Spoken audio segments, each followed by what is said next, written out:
जया जयाजी पंढरीनाथाय पुंडलिक वरदा रुक्मिणी कांता दीनबंधो अनाथ नाथाय पुढे ग्रंथ बोलवी। ग्रंथ करते धुंडी माली सुत या ठिकाणी सांगतायत नवनाथ ग्रंथ आहे आणि त्या ग्रंथाची सांगता आहे। त्या ग्रंथाचा कळसाध्य आहे। मला पण तुम्ही पहिल्या अध्यायापासून जरी नसताल तरी आजच्या अध्यायाला थांबावं लागतं कारण कळसाध्य आहे।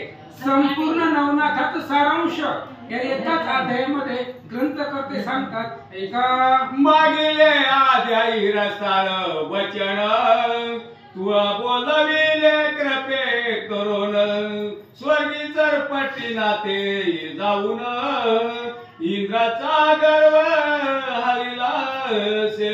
पाठीमागच्या अध्यायामध्ये आपण काल काय पाहिलं चरपटीनाथ स्वर्गाला गेले इंद्राला जिंकलं हे ग्रंथकर्त्यांनी सांगितलं पण ते त्यांच्या मतीने नाही सांगितलं। महाराज तुझी या कृपे वेदासी चालणे ही भगवंताची कृपा आहे। त्याच्या कृपेशिवाय मुक्याला सुद्धा बोलता येतं पांगुळ सुद्धा पर्वत चढू शकतो देवाची कृपा झाली तर आणि ती तुमच्या कृपेचं फळ आहे म्हणून पाठीमागचा अध्याय पूर्ण सिद्धित्वास गेला। या अध्यायाचा सारांश हरिहरासी जिंकोनी कोटी पुढे लोभाची बेटी गमन कळा नारद होती प्राप्त झाली महाराजा। चरपटीनाथांनी काल हरिहराला जिंकला ब्रह्मा विष्णूला त्या ठिकाणी महादेवाला जिंकलं आणि गमन कळा नारदांनी दिलेली होती। त्या कळेच्या प्रतापावरती नाथांना कुठेही जाता येत होतं। ही कथा पाठीमाग झाले। उपरी मणिकर्णिकेचे करुणी स्नान पुढे पातळे पाताळ भुवन घेऊनी बळीचा गौरव मान वामनाते भेटला। कालच्या अध्यायामध्ये काय झालं मला थोडस असतं पूर्ण अध्यायामध्ये काल काय झालं त्यातला थोडासा सारांश आहे। मणिकर्णिकेचं स्नान नाथांनी केलं पाताळामध्ये गेले बळीराजाला भेटले वामनांचं दर्शन घेतलं पुढे कुठं गेले भगवतीची करुणी अंगोळी पुन्हा पातला भो मंडळे यावरी कथा पुढे कलोळी नवरसाते वाडिका। आणि याच्या नंतर ना पाताळामध्ये गेले भोगावतीचं स्नान केलं चरपटीनाथांनी आणि नंतर ना पृथ्वी तलावरती आले। ही गतकथा आहे पाठीमागच्या अध्यायातला एवढा सारांश आहे। आता इथून पुढे कथा कशी चालू होते ऐका। आस्वाता रमणा रमण ग्रंथाक्षरी बैसला येऊन तरी पुढे श्रोती सावधान कथारस घ्यावा की। आता पुढच्या अध्यायामध्ये या अध्यायामध्ये काय आहे हो महाराज अक्षरामध्ये राम आहे अक्षरामध्ये भगवंत आहे अक्षरामधून भगवंताची कीर्ती जगापुढे मांडली जाते। त्यामुळे पदोपदी प्रगट आहे परमार्थ प्रत्येक अक्षरामध्ये भगवंताचं चरित्र आहे। ऐका इंद्र चरपटीने जिंकिला वैभव मशक तुल्य केला तरी तो विस्मयावान खोचला खरतर पाणी हृदयात। पाठीमागच्या अध्यायाचा थोडासा सारांश आहे। इंद्राला जिंकलं चरपटीनाथांनी इंद्राला खूप दुःख वाटलं महाराज स्वर्गाचा राजा आहे 33 कोटी देव लोक आपल्या आज्ञेमध्ये आहेत आणि एवढा मी समर्थवान राजा असताना एका माणसाने मला जिंकावं त्याच्यामुळे इंद्राला दुःख वाटलं काय करतो ऐका। वाचस्पती परमज्ञाता सर्वज्ञ मूर्ती सहस्रनयन तया प्रती घेवली बैसला से।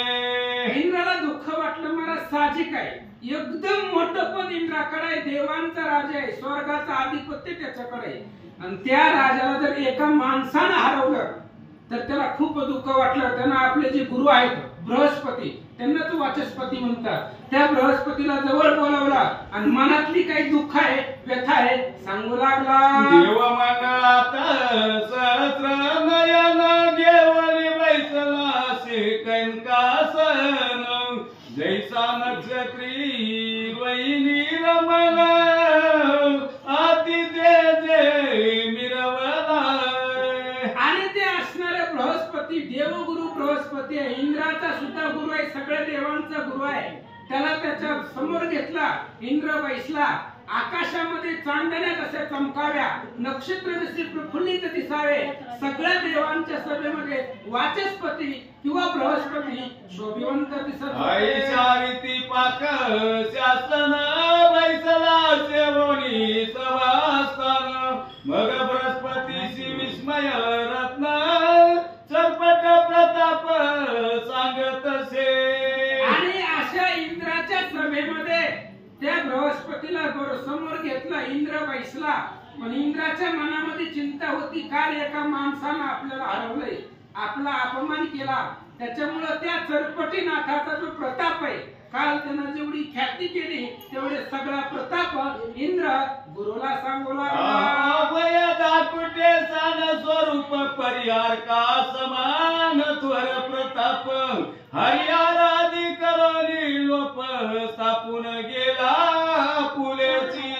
आणि इंद्र सांगू लागला, काय त्या मानवाचा पराक्रमी महाराज पृथ्वी तलावरनं आलेला आहे, हरीला जिंकलं, महादेवाला जिंकलं, विष्णूला जिंकलं, आम्हाला सुद्धा जमिनीला चिपकून ठेवलं आणि सगळ्याचा अपमान करून सगळ्याची आयुध आभूषण घेऊन तो निघून गेला. एवढी ताकद त्याच्याकडे आहे. इंद्र गुरुला सांगू लागला, विद्या सबळ देवधानव झाले निर्मळ निर्बळ. नाथपंथी हे महाबळ तळे कैसे कळेना. इंद्राने सांगितलं, महाराज हे जे काही मंत्र प्रयोग आहे ते आपल्याकडे पाहिजेत ना, मानवाकडे गेलंच कसं. हे जे एवढे अद्भुत सामर्थ्य आहे ती तप करून सुद्धा भेटत नाहीये. आणि या प्रतापावरती ती श्रेष्ठ झाले, नवनाथ श्रेष्ठ झाले आणि आपण दीन झालो. मग काय करावं, ते आपल्याकडे आलं पाहिजे. अशा पद्धतीचा विचार इंद्र करू लागला. ते करो निउपाव साध्य करावी तो की ठेव. या कर्माशी कोण लागव शिव करावे महाराजा. इंद्र बोलू लागला, म्हणजे त्यांच्याकडे जी सामर्थ्य आहे, त्यांच्याकडे प्रताप आहे, त्यांच्याकडे विद्या आहे, ते आपल्याला मिळायला पाहिजे. मग कसं करायचं, ती सहज विद्या आपल्याला देणार नाही. मग काय करावं लागेल, त्यांच्या बसल्या जेवढ्या वाताकर्षण परशास्त्र, जेवढं मंत्र आहे, जेवढ्या शक्ती सगळे आपल्याला मिळायला पाहिजे. याच्यासाठी काय करावं सांगा. दयाच्या प्रति जाऊन दास्य करावे मनोधर्मे. त्वचवून या सर्व कर्मे महिवरी विराजावे श्रीराम. काय करावं, त्याच्या इथं घरी जाऊन पाणी भरावं, काय करावं. नोकर म्हणून जरी घरी राहिलं तरी किती दिवस राहावं लागेल आपल्याला त्या विद्या सांगण्यासाठी. बरं ती सांगणार आहेत का, त्यांच्या घरचा नोकर जरी झालो तरी आपल्याला ती विद्या प्राप्त होणार नाही. मग त्या नवनाथापासली विद्या आपल्याला मिळावी याच्यासाठी काय करावं लागेल. इंद्र गुरुला विचारू लागला, यज्ञ करून भेट घ्यावी त्या गवसून.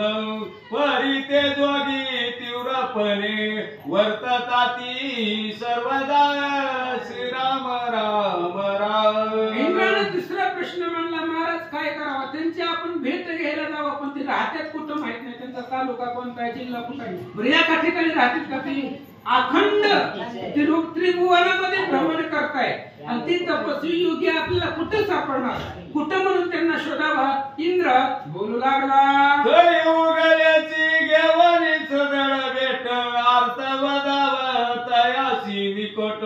परी काय चाड आमोची आलोट कार्यार्थी विड कोणती श्रीराम राम राम. इंद्राने दुसरा प्रश्न विचारला गुरुदेवांना. म्हणले समजा ती जरी भेटले, आपण त्यांना हुडकलं शोधलं, पण काय म्हणून भेटायला जायचं, काहीतरी निमित्त लागतं ना.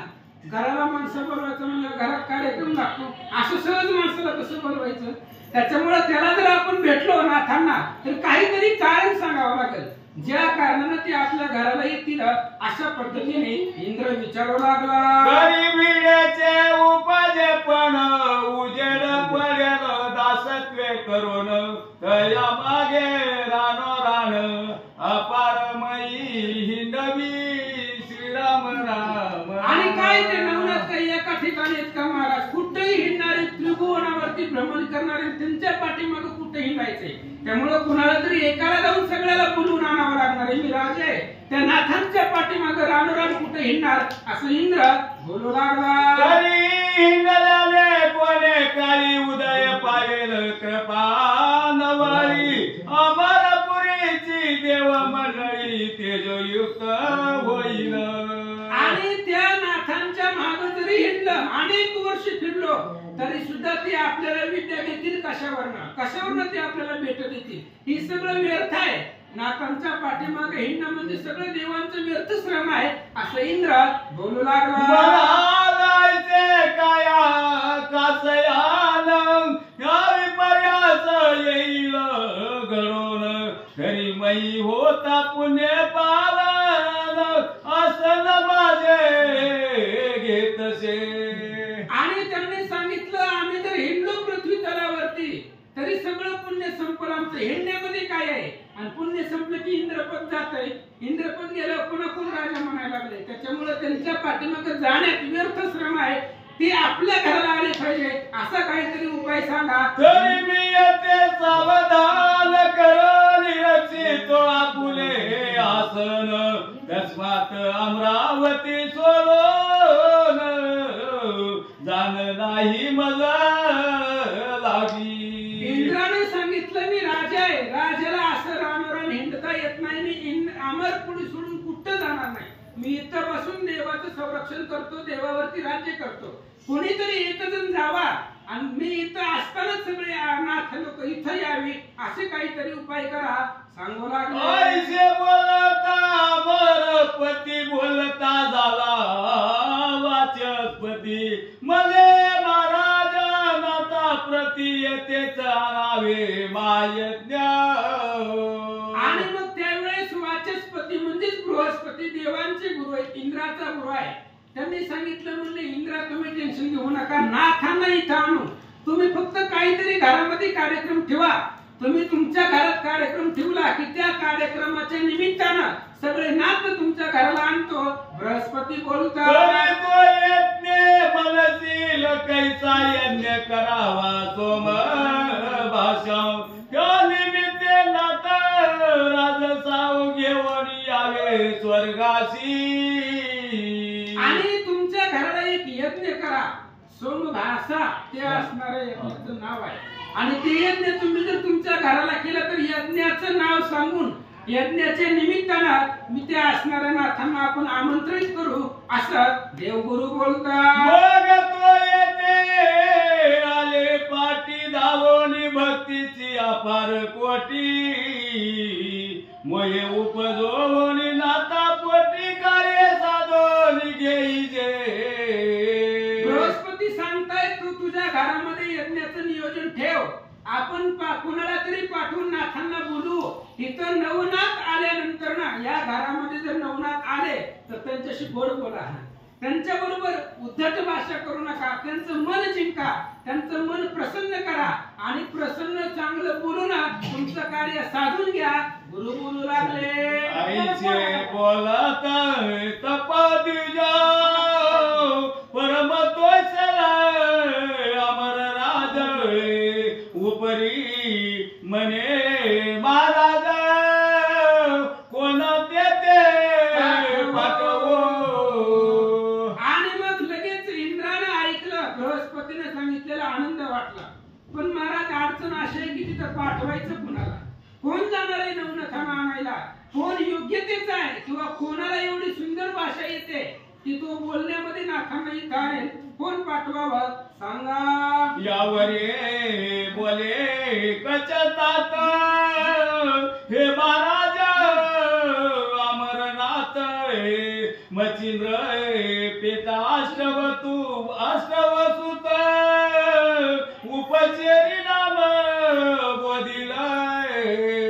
आणि त्यावेळेस बृहस्पतीनं इंद्राला सांगितलं उपरचर नावाचं जे काय अष्टवसूमध्ये श्रेष्ठ आहे ते मच्छिंद्रनाथांचे वडील आहे. आणि नवनाथामध्ये मच्छिंद्रनाथ श्रेष्ठ आहे. त्याच्यामुळे नवनाथ मच्छिंद्रनाथांचे ऐकण्यामधले आहेत. आणि मच्छिंद्रनाथ उपरचर वसूंचं ऐकतील ते त्यांचे वडील आहे. त्याच्यामुळे मच्छिंद्रनाथांच्या वडिलांनाच तिथं पाठवू असं बृहस्पती बोलतात. तरी त्या ते पाचारून कार्य यज्ञाचा वदोनी काम विमानयनी आरूढ करुण पाठवावा महाराज. लगेच बृहस्पतीने सांगितलं त्या उपरचरांना बोलवा. मच्छिंद्राचे वडील आहेत ते, त्यांना इथं बोलवा, विमानामध्ये बसवा आणि मच्छिंद्रापाशी जिथं नवनाथ सिद्ध मेळ आहे तिथं त्यांना पाठवा. सांगू लागले यो परी मच्छिंद्रनाथ आला असता मर पुरीत गौरवनीत त्याते तुष्ट चित्ती मिरवावया. आणि बृहस्पती सांगतायत मच्छिंद्राचे वडील उपरिचर ते जर इथं आले, त्यांना जर बोलवलं तर त्यांची षोडशोपचाराने पूजा कर, त्यांचं मन प्रसन्न कर. अशा पद्धतीने शक्ती तव सरिता लोट मच्छिंद्र उददी पोट संगमित पात्र लोट प्रेम तोय भरले असे. आणि मच्छिंद्रनाथ म्हणजे प्रेमाचे सागर आहेत महाराज. त्यांचं जे अंतकरण आहे ते प्रेमाचं पात्र आहे. अंतकरणाच्या पात्रामध्ये तुम्ही फक्त प्रेमाचा रस वतायचा आणि नाथांना प्रसन्न करायचं असं बृहस्पती सांगतात. तरी सुमुखाचे परता जड कार्य सोडती काम मुक्ता फळ तू ओपिल तप बळ नव नातानो निया. आणि त्या उपरिचराच्या असणाऱ्या प्रेम हृदयामध्ये पात्रामध्ये प्रेमाचा रस वतायचा, त्यांचं अंतःकरण प्रसन्न करायचं. असं जर केलं तर ते जातील पृथ्वी तलावरती आणि मच्छिंद्रनाथा सहित नवनाथांना घेऊन येतील. बृहस्पती मग सांगतात तो मुक्त अरविंद विधी लावी भक्तीच्या शस्त्र संधी मग ते रत्न कर्ण विधी शिवकारिका महाराज. आणि तो मच्छिंद्रनाथ त्यांनी त्यांच्या जीवनामध्ये अनेक लोकांना मार्गाला लावलेला आहे. असे असणारे प्रसिद्ध नाथ संप्रदायामधले आहेत ते. त्याच्यामुळे तुम्ही उपरिचरांचं मन प्रसन्न करा, ते पृथ्वी तलावर जाऊन नाथांना घेऊन येतील. बरोबर या सांगतात. ऐसे ऐकोनिया गुरुवचन परम कोसला सहस्र नयन मग रती माताली पाठव. अशा पद्धतीने मग लगेचच त्यांनी त्या उपरिचर वसूंना आणण्यासाठी माथली नावाचा इंद्राचा सारथी जुना आहे आणि त्या माथलीला रथ घेऊन पाठवलं आणि उपरिचरांना आपल्या सभेमध्ये घेऊन येण्याचं नियोजन इंद्र करू लागला. उपरिचर येता वदे त्याते मने महाराज कामनायक मनात उदेली करू स्वभावकते पूर्ण करी तू आता. आणि उपरिचर त्या ठिकाणी आल्यानंतर ना इंद्रानं त्यांना सांगितलं मनामध्ये इच्छा आहे, उद्या सकाळी आपल्याला यज्ञ करायचा आहे, सोम यज्ञ करायचा आहे आणि त्याच्यासाठी नाथांना यावी अशी माझी इच्छा आहे. मच्छिंद्रनाथांच्या वडिलांना तो असणारा इंद्र विमानाने करोनी आरोहण जावोनी पाही मच्छिंद्र नंदन उपरी त्याते सवे घेऊन जावे नाता जवळी. इंद्र त्या असणाऱ्या उपरिचरांना बोलू लागला, तुम्ही आधी मच्छिंद्रांपाशी जावा, ज्या ठिकाणी मच्छिंद्र आहे तिथे जावा आणि मच्छिंद्रनाथांना सोबत घ्या आणि जिथं नवनाथांचा मेळा जमलेला आहे त्या ठिकाणी जावा. इंद्र सांगू लागला मग ते आर्या बाबांची मेळवणी आली अमर पुरीत स्वभावकाचे सकाळ कृत्य तया हस्ते संपादू.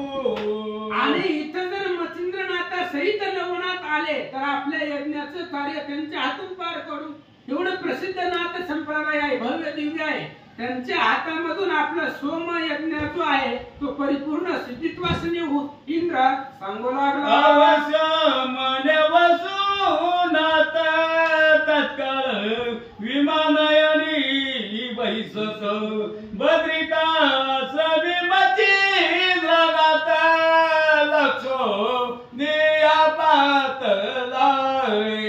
आणि इंद्राने सांगितल्याबरोबर उपरिचर असणारे विमानामध्ये बसले. स्वर्गावरून विमान निघाले. भद्रिका आश्रमामध्ये मच्छिंद्रनाथ होते. त्या ठिकाणी विमान आला. गोरक्ष धर्मनाथ चौरंगी कानिपा गोपी चंदन राजसूत बद्रिका आश्रमी जलधर अर्भंगीनाथ तीर्थस्नानी एक वेळा झाले. आणि तो असणारे उपरिचर बद्रिका आश्रमामध्ये फक्त नाथांना भेटायला आले होते मच्छिंद्रनाथ. पण त्या ठिकाणी झालं असं होतं की जेवढे बी नाथ संप्रदाय आहेत, 9 नाथ आहेत, त्या बद्रिका आश्रमापाशी स्नानासाठी एकत्र झालेले होते. आणि ते सगळेच नाथांचा मेळा त्यांना सापडला. समुदायात मच्छिंद्रनाथे अवचटपणी देखील तात मग उठोनी मोरी चरणाते समर्पित महाराजा. उपरिचर विमानामधून बद्रिका आश्रमामध्ये आले. नवनाथांना पाहिले. त्या नवनाथांच्या मेळामध्ये आपले जे असणारे त्या ठिकाणी मच्छिंद्रनाथ होते. मच्छिंद्रनाथांना पाहिलं आणि उपरिचरांनी नमस्कार केला. मग नातवसू भेटून बैसला सकळामध्ये भेटून मानवानी कार्य रत्न आमराचे स्वागत शे. आणि उपरिचर वसू आतमध्ये गेले. नवनाथांच्या मेळ्यामध्ये बसले. मच्छिंद्रनाथांनी जवळ बसवलं. म्हणले महाराज कसं काय येणे केलं? खूप दिवसातून आलात, काय काम आहे?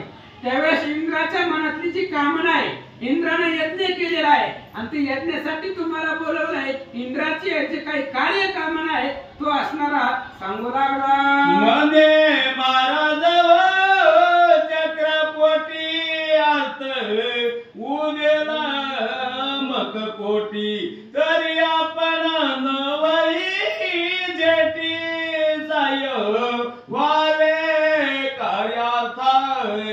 उपरिचर मच्छिंद्रनाथांना सांगतायत की इंद्राने यज्ञ केलेला आहे आणि त्या इंद्राच्या यज्ञामध्ये आपण सर्वांनीच यावं अशी त्या इंद्राची इच्छा आहे. आणि त्याचा निरोप घेऊन मी तुमच्यापर्यंत आलो.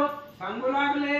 बहुता परिकर निवासन सर्वांचे तुष्ट केले म्हण उपरी मच्छिंद्र ते बोलून अवश्य पनिवद विले.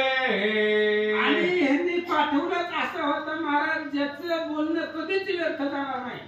अनेक पद्धतीनं उपरिचरांनी नाथांना मच्छिंद्रनाथांना सांगितलं आणि मच्छिंद्रनाथाच्या मुखातून अवश्य आम्ही येतो असे शब्द बाहेर काढायला पार पाडलं.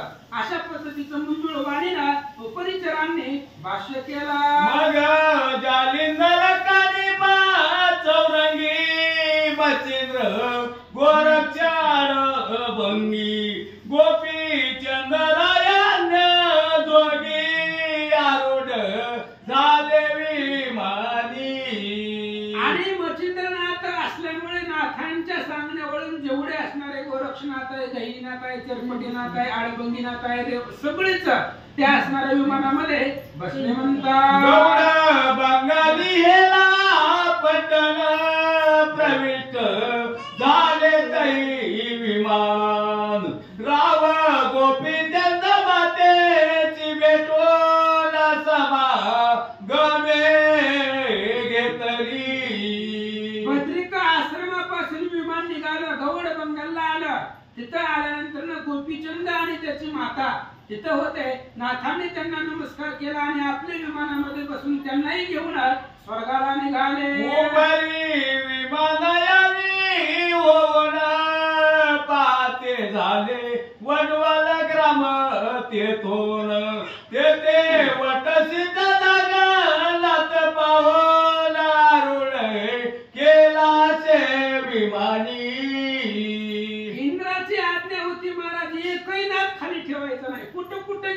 आपापल्या ठिकाणाला तिथून आणायचे.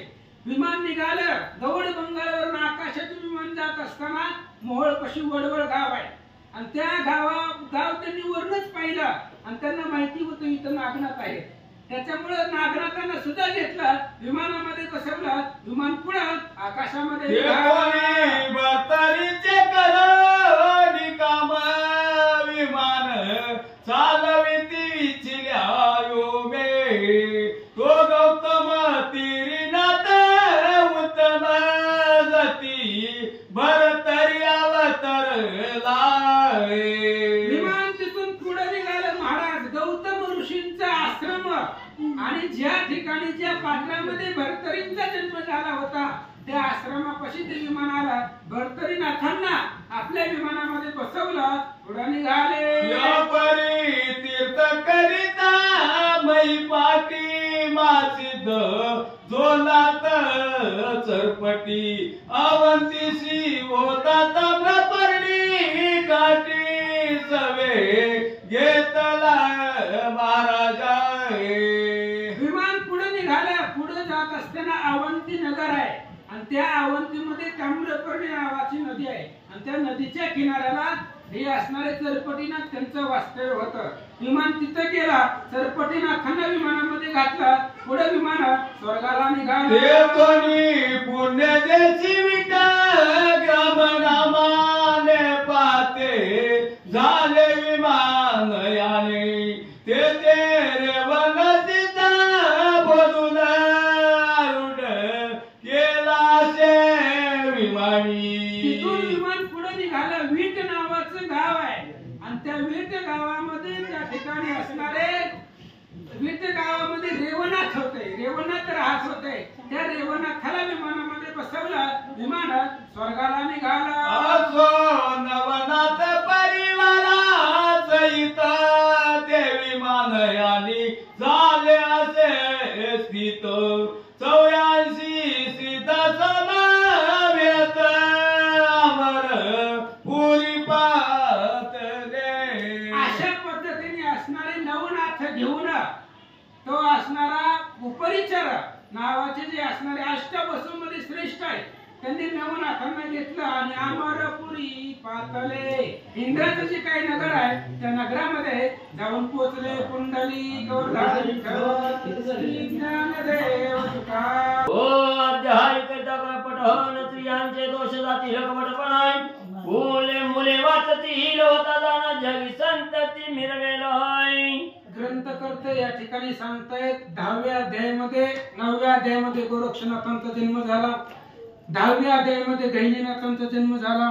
कर्दम पुतळा महाराजांनी सांगितलं चिखलाचा पुतळा बनवत असताना संजीवनी मंत्र मुखामधून चालू होता आणि त्याच्यात जीव निर्माण झाला. ही कथा 10व्या अध्यायामध्ये झाली. ऐका. ओ परिग्रह द्रव्याच्या यज्ञात ओ परिग्रहद्रव्याच्या यज्ञात उदय पावला जालेंद्रनाथाय. तो एकादशाध्याय पठन कैताने त्यागने पीडा होईना. 11वा अध्याय सांगितला. 11व्या अध्यायामध्ये जालिंदरनाथांचा जन्म आहे आणि या जालिंदरनाथांच्या जन्माची कथा ऐकली. अग्निपीडा त्याला होत नाहीये अशा पद्धतीने सांगू लागले. आणि दयाचे जवळ राहत पूर्वीचा काही दोष असताय तो जावणी संपत्ती विशेषात संतती साप होईल के. तो अध्याय ऐकल्यानंतर पहिले काही दोष असतात महाराज परिवाराला, पूर्वीचे काही दोष असतात. सगळी संपदा आणि संपत्ती आणि संतती त्या घराण्याला प्राप्त होते. 12व्यात एकतहन जालिंदरी गुरु केला त्रिनंदन उपरे काने पाचा भाऊनी जन्म विटंबेले देवांचे. पुढे 12वा अध्याय सांगितला. 12व्या अध्यायामध्ये त्या ठिकाणी जालिंदरानं गुरु दत्तात्रयांना गुरु केलं. दत्तात्रयांना गुरु केलं. पुन्हा कानिकनाथांचा जन्म झाला आणि कानिकनाथ स्वर्गाला गेले. देवाची विटंबना केली. ही कथा 13व्यात सांगितली. अध्याय करिता पठन 54 पावे कोणी देवता जाणाय. 24 सल्या होतील श्रवण सुख सर्व त्याची देती. नवनाथाचं 12वा अध्याय जर ऐकला तर कोणत्याच देवतेचा क्षोभ होत नाही त्या घराण्यावरती. आणि जर झाला पूर्वीचा असेल एखाद्या देवदेवताचा राग तर तो सुद्धा शांत होतो. ही महात्म्य या अध्यायाचं आहे असं सांगतात. 13व्या अध्यायात मैनावती ते प्रसन्न नाथाय वावरी केले चहल सनात ब्रह्म रूपे आगळे. 13व्या अध्यायामध्ये मैनावती मैनावतीला भेटण्यासाठी नाथ संप्रदाय गेले, मच्छिंद्रनाथ गेले आणि मैनावतीचं समाधान केलं. ही कथा 13व्यात सांगितले. तो अध्याय करता पठण श्री हत्येचे दोष सगळं आहे त्यांचे होवने सगळ्यांचा उद्धरेला पूर्वजा 99 ओवीला फळ. 13व्या अध्यायामध्ये त्या ठिकाणी तो ऐकला. आता मध्ये कशाला 99व्या ओवीला समाप्ती. मी मला पडायला लागलो होतो ती बघून थांबलो. मी म्हणलं पहिल्यांदा मी बोललेला म्हणलं कळ साधे शेवट तो अध्याय करता पठण श्री हत्याचे दोष सगळा त्यांचे मौनी सगळ्यांनी सहन उद्धरेला पूर्वजा. 13वा अध्याय नवनाथाचा ऐकलं की पाठीमागचे जेवढे हत्या आहेत, स्त्री दोष हत्या, सगळं हत्या संपतात आणि त्यांचे असणारे पूर्वज सुद्धा नरकातून स्वर्गाला त्यांचं असणारं पर्यटन होतं. ही कथा ऐका असं सांगतात. चतुर्दश अध्यायी कथनाय गत्यात झालेंद्र गोपी चंदनाय श्री बोले गतले येऊन गुप्तनिशी मधारी. 14वा अध्याय सांगितलं. 14व्या अध्यायामध्ये जालिंदरानं श्री गुरुंना गर्तेमध्ये जमिनीमध्ये गाडलेलं होतं आणि ही कथा त्या अध्यायामध्ये झाली. फलश्रुती ऐका. तो अध्याय पठन करीताय असल बंद कारागृही व्यथाय तरी त्याची वैल मुक्तता निर्दोष जनी वर्तेल. हा 14वा अध्याय जर नवनाथांचा ऐकलं तर अगोदरच जे काही बंधन असतं, कारागृहास वगैरे जेल वगैरे सगळं सुटतं. ह्या बंधनामधून ते मुक्त होतात असं सांगतात. पंचदशात चुडाळ कथनाय कणिप मारुतीचे युद्ध कंदनाय उपरी श्री राज्यात जाऊन आदित्य पूर्ण भोगिले. पुढे 15वा अध्याय लागला. 15व्या अध्यायामध्ये काणिपनाथांचं आणि हनुमंताचं युद्ध झालं. पुन्हा त्या ठिकाणी हनुमंतराय स्त्री राज्यामध्ये गेले आणि तिथले सगळे त्या ठिकाणी सोहळे पाहिले. अध्याय गाता ऐकता नित्याय घरचे दारचे कलह नित्य प्रत्याय शांती पावनी सर्व सुखात निर्भयपणे नंदसे. आणि हा अध्याय जर ऐकला, 15वा अध्याय ऐकल्यावर घरामध्ये शांती लाभते, सुख लाभतं. घरामध्ये जो कलह असतो, भांडणं असतात, कोणाची मध्ये घरामध्ये भांडण होत नाही, शांत वातावरण होतं. ही अध्यायाची फलश्रुती सांगू लागले. 16व्या अध्यायात कानिप भेटला गोपी चंदात आहे तरी तो अध्याय वाचित नित्य नित्य दुःख स्वप्नात नाशील. 16व्या अध्यायामध्ये काणिपनाथांची भेट झाली. मच्छिंद्र आणि काणिपनाथ यांची भेट झाली आणि हे अध्याय जर ऐकला तर स्वप्न दोष असतो महाराज. रात्री दुःख स्वप्न पडतं, ती कधी कधी घडतं. अशी जी स्वप्न दोष आहे ही व्यथा सगळ्या त्या ठिकाणी नाश पावतात असं त्या ठिकाणी बोलतात. सप्तदश अध्यायी कथनाय जालिंदर काढी लागते तुनाय उपरिनाथाची दीक्षा घेऊन गोपीचंद अर्चिलाय. 17व्या अध्यायामध्ये जालिंदराला गर्तेमध्ये काढलं होतं गोपीचंदानं. त्यांना गर्तेमधून बाहेर काढलं. अशा पद्धतीने सांगू लागले. अध्याय पठन करीताय योग साधेल योग आचरताय दुष्ट बुद्धी जाईल सर्वता सुपंथ पंथा लागेल तो. आणि हा 17वा अध्याय जर ऐकला तर त्या ठिकाणी असणारे जेवढे आपली दुर्बुद्धी आहे, दुर्बुद्धी मनाला आठवत नाही. कारण मन आहे, मन सगळ्याच्या पाठीमागे जातं, अनेक विचार असतात. वाईट बुद्धी मनाला त्या ठिकाणी प्राप्त होत नाहीये, सुबुद्धी त्याला प्राप्त होते. ही कथा ऐकल्यानंतर असं फलश्रुती लाभते. अष्टादश अध्यायी कथनाय बद्रिकाश्रमी गोपीचंद जाऊन तप पूर्ण भगिनी उठवून तीव्रपणी आचरलाय. 18व्या अध्यायामध्ये त्या ठिकाणी बद्रिका आश्रमाला गेले महर्षी नाथ आणि तिथं जाऊन त्यांनी त्या ठिकाणी अद्भुत चरित्र केला असं सांगतात. अध्याय नित्य पठन करीताय ब्रह्महत्या नाशेल सर्वताय पूर्व जगुम कुंभे पाकी असता सुटका होईल तयांची. आणि 18वा अध्याय जर नवनाथाचा ऐकला तर स्वर्गाचे दरवाजे रिकामे असतात महाराज त्याच्यासाठी. आणि त्याचे जे पूर्वज अगोदर नरकामध्ये गेलेले असतात ते सुद्धा पूर्वजांचा उद्धार होतो. करतो आणि ते पूर्वज सुद्धा नरकातून स्वर्गात जातात असं या अध्यायाची फलश्रुती सांगते. 19व्यात गोरक्षा कारणाई भेटला श्री मारुती श्रीराम प्रीती नाही तरी तो अध्याय करीत पठन तया मोक्षार्थ साधेल की. 19व्या अध्यायामध्ये अशी कथा झाली की गोरक्षनाथांना हनुमान आणि श्रीराम भेटले. हनुमंताचं आणि रामाचं दर्शन नाथांना झालं. तो जर अध्याय आपण ऐकला तर ऐकणारा सांगणारा वाचणारा सगळीच मोक्षाला जातात असं सांगतात. 20व्यात अद्भुत कथा नाही श्रीमती इंद्र भेटीचे कारण आहे गोरक्ष श्री राज्यात जाऊन स्नेह संपन्न झाला की. पुढे 20वा अध्याय सांगितला. 20व्या अध्यायामध्ये मच्छिंद्रनाथ गोरक्षनाथ त्या ठिकाणी स्त्री राज्याला गेले आणि हे असणारी कथा 20व्यात सांगितले. तो अध्याय करिता पठन गोळाई लागले असेल अत्यंत वेळाय तरी ती चेष्टा जाऊन धर वाहुनी प्रपंच आचार्य. नवनाथाचा 20वा अध्याय ऐकला की काही वेळ असतं महाराज लागलेल्या माणसाला. चांगलं जीवन जगत असताना काहीतरी दुर्बुद्धी सुस्ती वेळ लागतो. कुठेही हिंडत असतं ते वेळ जातं महाराज.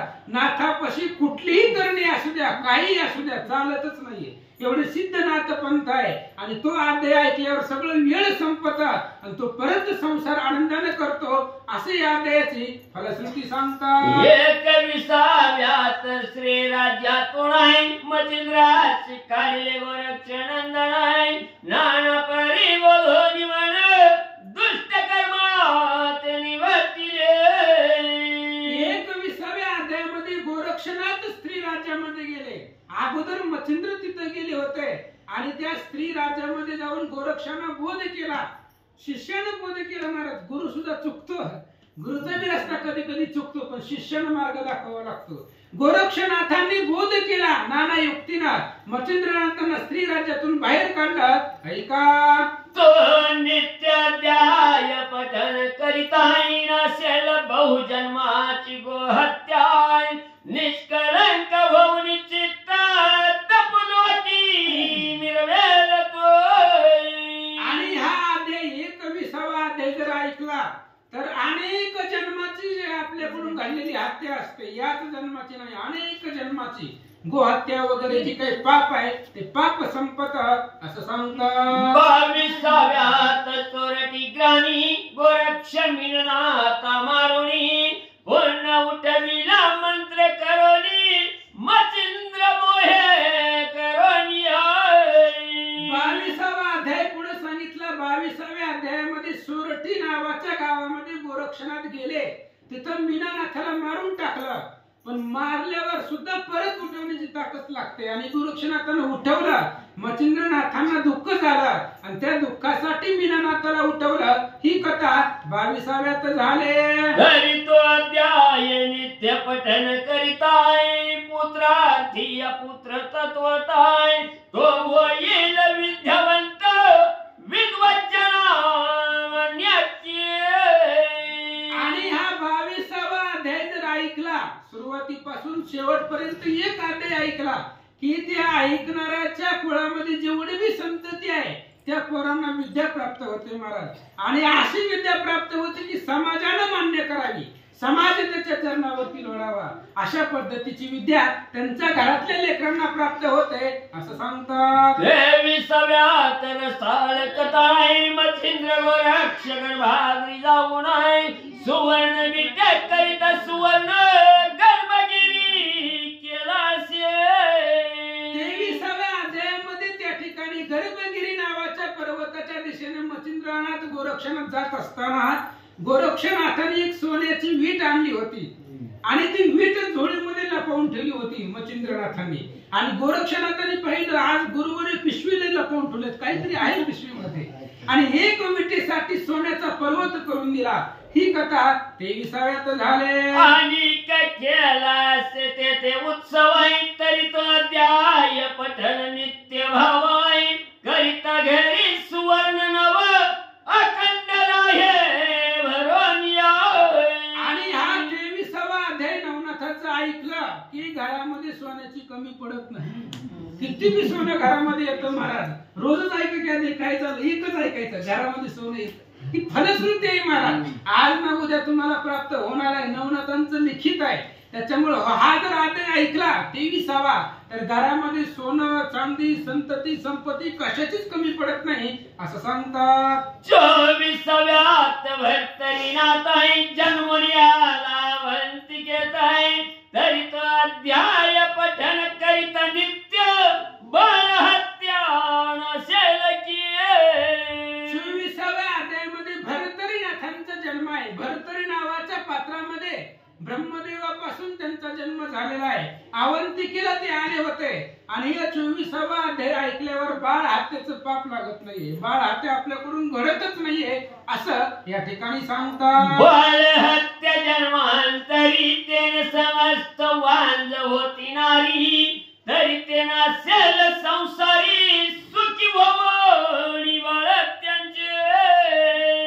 आणि काही काही स्त्रियांच्या पाठीमाग जन्मात बाळ हत्या कधीतरी घडलेली असते, त्यामुळे त्या स्त्रिया वांज राहतात, त्यांना संतती होत नाही. मग हे अध्याय ऐकायचा नवनाथाचा 24वा अध्याय ऐकला की त्यांच्या बाळ हत्याचे दोष संपतो आणि त्यांना संतती होते. वांज स्त्रियांना सुद्धा संतती प्राप्त होते. ही अध्याय ऐकल्यानंतर ही फलश्रुती भेटते असं सांगतात. आवाज लय कमी येते तुमचा, ह्याम चालू खून कुठे त्यांचा आवाज आणि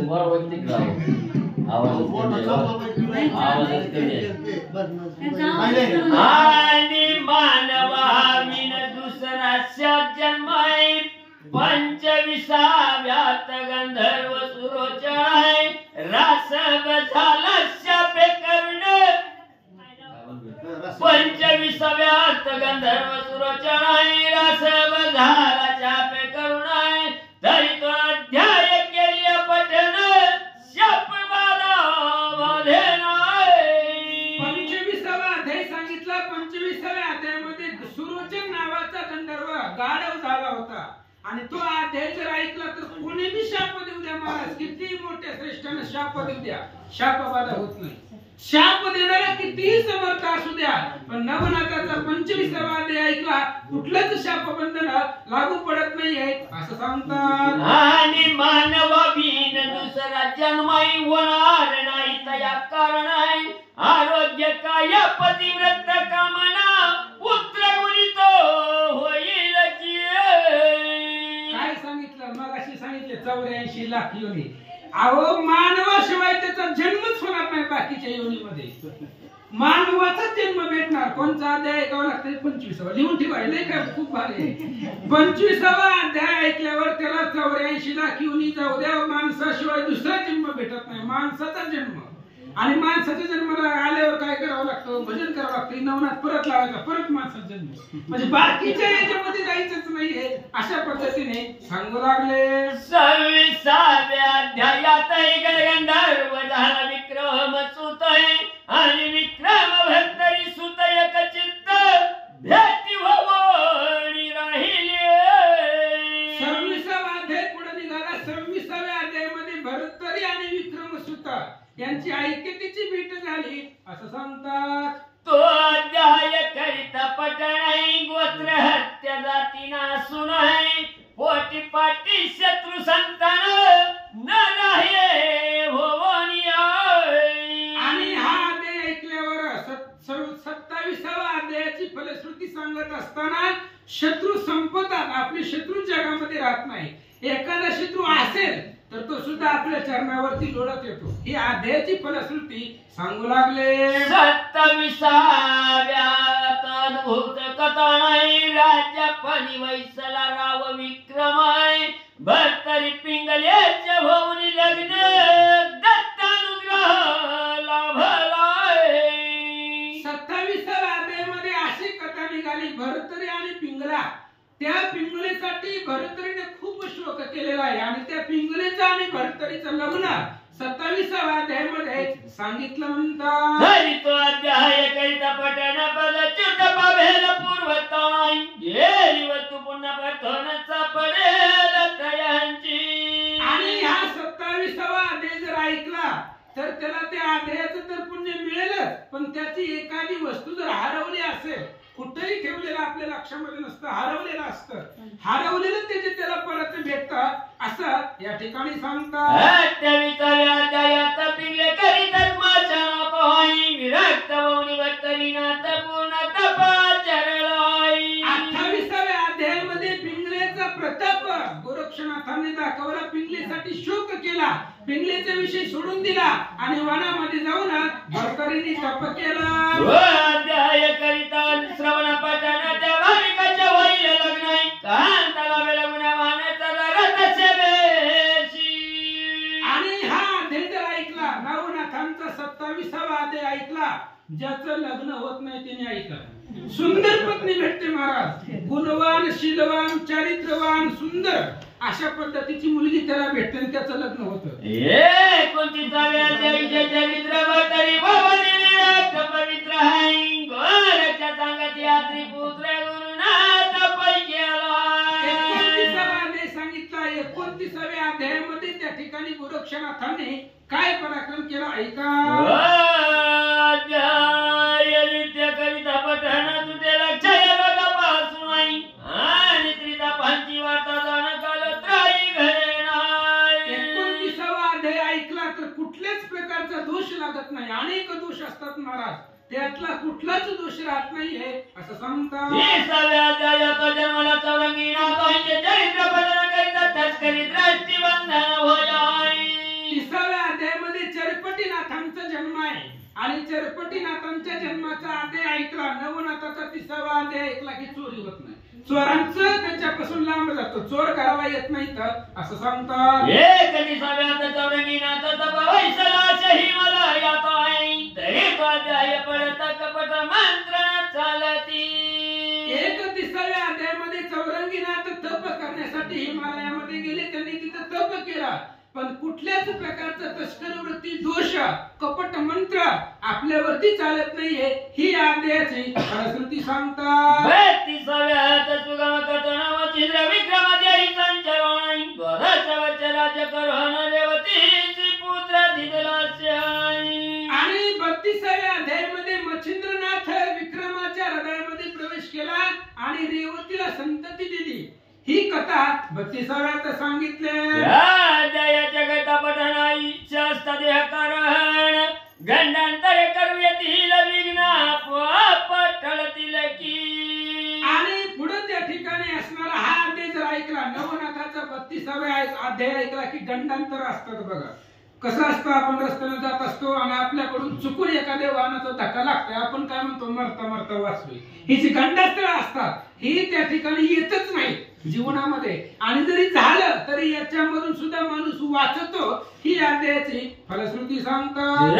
33व्या गौरनंदन वीरभद्राचा घेऊन प्राण मच्छिंद्राच्या स्वर्गाहून मणिवरती उतरिले 33व्या अध्यायामध्ये त्या ठिकाणी वीरभद्राचा प्राण घेतला वीरभद्राला मारला ती कथेची फलश्रुती ऐका तरी ती कथा करिता पठण धरून वताची निरच विघ्न होई झालेल्या देवता त्रवण पीडा हरेल तयांची आणि 33वा अध्याय नवनाथांचा ऐकला की धनुर्वात होत नाही धनुर्वात नावाचा रोग आहे आणि त्या रोगाचा कुठलाच परिणाम त्या ठिकाणी होत नाहीये असं सांगतात बस आता कळस साध्य आहे काय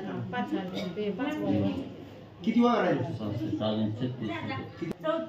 34व्या रेवण जन्म होऊन भेटला अत्री सहज सिद्धी कळा दावून गेला असे महाराज 34व्या अध्यायामध्ये रेवणनाथाचा जन्म सांगितला आणि त्या रेवणनाथाचा जन्म 34व्या अध्यायामध्ये रेवा नदीच्या पात्रामध्ये रेवणनाथाचा जन्म वार्ताला कशी झाला बोलती बघ बरं तरी ती कथा करिता पठण जाणे कोणत्या कार्याकारण तो सिद्धार्थ साधले कार्य साधना यश घेऊन येतील तो ही अध्याय ऐकल्यावर नवनाथाचा 35वा अध्यायापर्यंत कथा आहे आणि ती अध्याय ऐकल्यावर एखादा माणूस आपल्या कार्याला जातो यशच घेऊन माघारी येतो महाराज कोणाला अपयश येत असतं महाराज कार्य होत नाही आपल्या कार्यासाठी गेलेला त्याला कार्य प्राप्त होत नाही पण तोही अध्याय ऐकून जर गेला तर विजयी होऊन येशीला विजयी होऊन परत माघारी येतो अशा अध्यायाची फलश्रुती सांगू लागले 35व्यात पूर्ण कथन रेवण झाला विद्यवान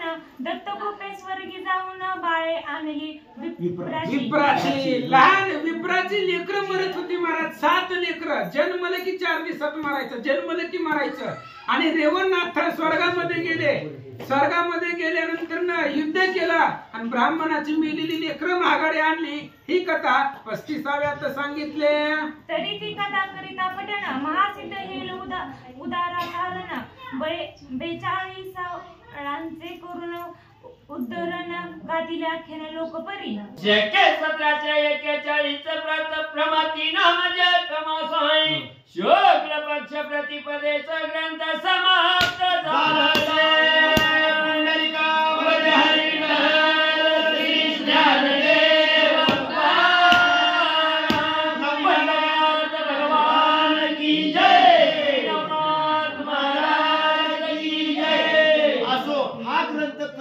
कधी लिहिला गेला महाकवीनं शके 1741 आणि म्हणजे असणारा ज्येष्ठ महिना होता, शुक्ल पक्ष होता, प्रतिपदा होती. त्या दिवशी हा ग्रंथ म्हणजे असणारा लिहिला गेला. ऐका ऐका ऐका, पुन्हा काहीच करणार नाही, ही ओळख फार महत्वाची आहे. 1741 साली हा ग्रंथ निर्माण झाला. म्हणजे कमीत कमी 300-325 वर्षाचा कालावधी लिहिलेला आहे, गेलेला आहे. जास्त दिवसाचा कालावधी नाही. नवनाथ ग्रंथ झाले हे कलियुगातच आहे. नवनाथ म्हणून तर कलियुगी अवतार नवनारायणाचा केला शे उद्धार सकळ जगाचा. ह्या कलियुगात आहेत नवनारायण, फार अलीकडले आहेत की आपण कुठं रामायणाकडे ह्याच्याकडे जाऊ नका. हे नाथ आता ह्या कलियुगात म्हणजे आता ह्या युगातच जन्माला आलेले आहेत, अशा प्रकारे सांगतात. वाचा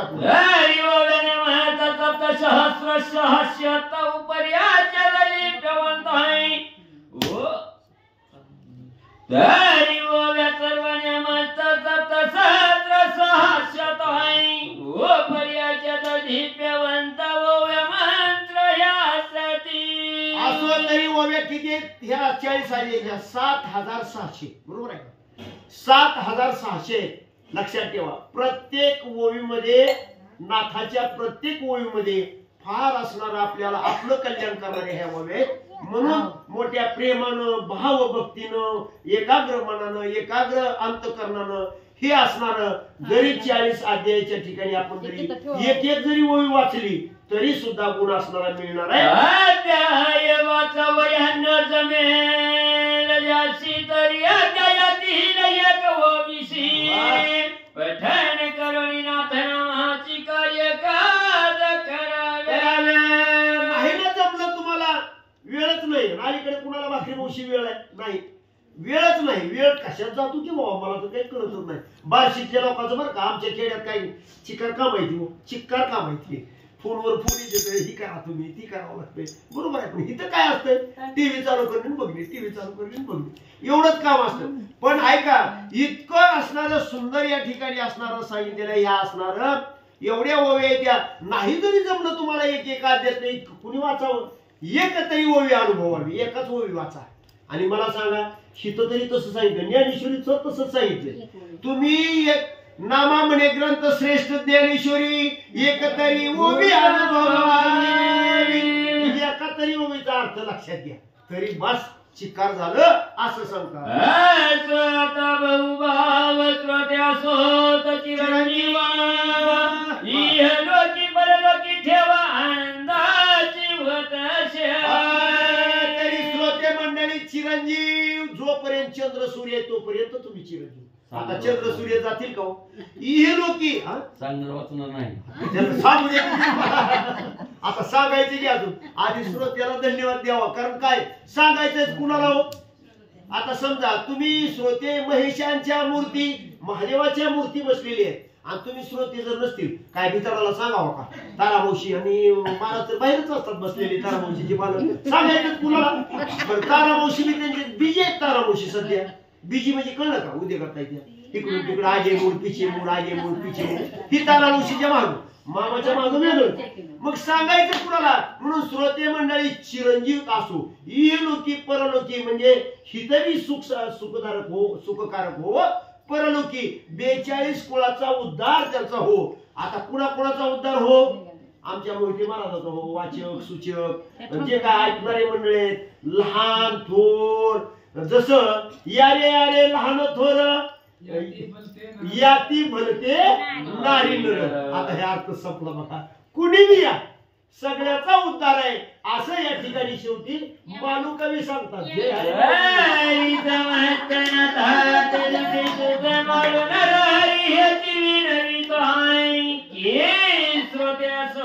तुम्ही सुखरूप सर्वदा तुम्ही सुखरूप असावे सर्वदा, सर्व काळ सुखरूप असावे. आलेल्या मावशी तुम्हाला धन्यवाद.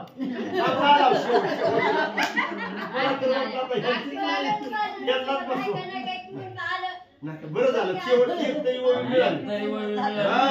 म्हणून सदा सुगते मंडळीला ग्रंथकर्ते म्हणतात. सुख संपन्न मिळावं त्यांच्या घरी, सदा विजय लक्ष्मी नांदो, देव तुमचं कल्याण करो. तिसरी वर्दी गदाचा हार जमंत करायचे कावे तुम्ही आगाय चला परिसर भावी चतुर चत्वारी शांती तमाध्याय